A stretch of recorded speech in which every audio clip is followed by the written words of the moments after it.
उर्दू ज़ुबान की तीसरी किताब में मैंने सबक नंबर 9 तक पढ़ा दिया। इंशाल्लाह इस वीडियो में सबक नंबर 10 पढ़ेंगे। चलिए शुरू करते हैं। बिस्मिल्लाहिर्रहमानिर्रहीम। हिकायत।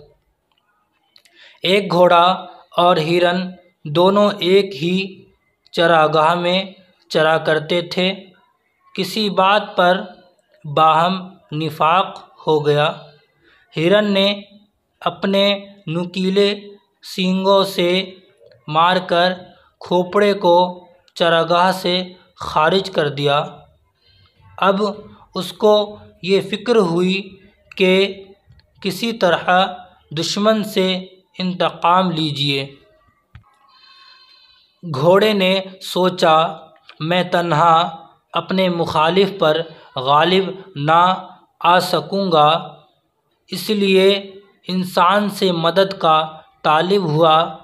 इंसान ने उसके दुश्मन को वाजिबी सज़ा देने का इकरार किया, लेकिन इस शर्त पर कि उसके मुंह में लगाम दे, पुश्त पर जीन कसे और उस पर सवार होके चले।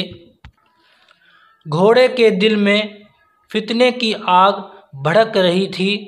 वह उन सब बातों पर रज़ामंद हो गया और इंसान को अपनी पुश्त पर सवार करके दुश्मन के मुकाबले को लाया और बहुत जल्द उसको शिकस्त देकर तमाम चरागाह पर कब्ज़ा कर लिया।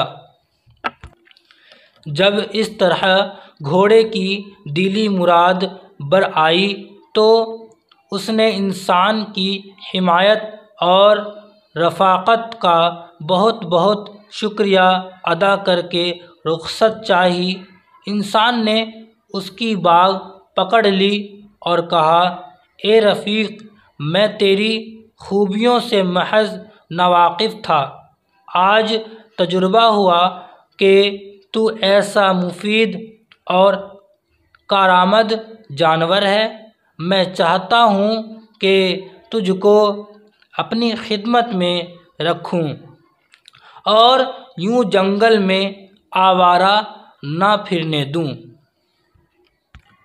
गर्ज इंसान ने घोड़े को अगाड़ी पिछाड़ी लगा थान पर बांध लिया, घास दाने का रातब मुकर्रर किया और उससे सवारी और बारबुरदारी का काम लेने लगा।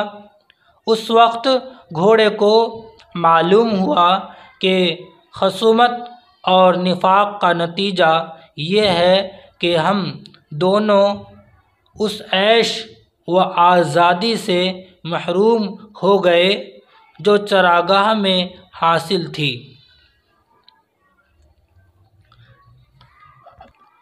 जब तक के सबक मिलाप का याद रहा, जब तक के सबक मिलाप का याद रहा, बस्ती में हर एक शख्स दिल शाद रहा, बस्ती में हर एक शख्स दिल शाद रहा।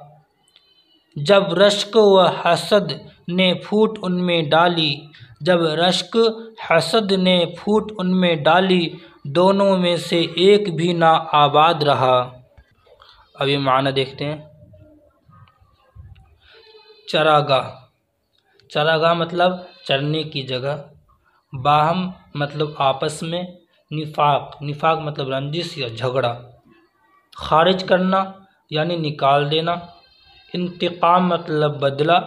मुखालिफ, मुखालिफ मतलब सामने वाला या सामने वाली पार्टी या उसके बदले में खड़ा होना, उल्टा, ठीक है, ये भी कह सकते हैं।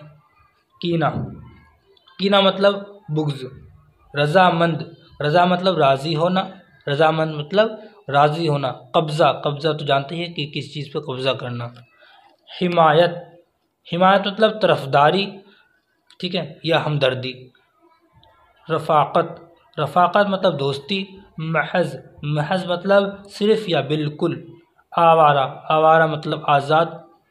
खसूमत मतलब दुश्मन और हसद मतलब चलन, ठीक है।